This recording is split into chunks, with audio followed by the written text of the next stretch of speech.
ভোরবেলা দধিমঙ্গল পর্ব শেষ করে চলে এসেছি নান্নিমুখের পর্বে। এখন সকাল 8টা বাজে।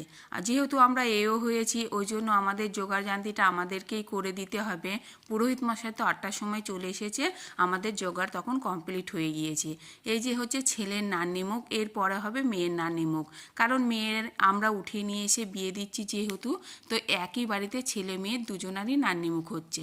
এরপরে বাজনাটা চলে আসবে, এখানে হোম হচ্ছে, হোমের পরে বাজনা ওদিকে চলে এসে তাকে আমরা বরণ করে নেব, কারণ বাজনা বরণ করতে হয় বলে। ওই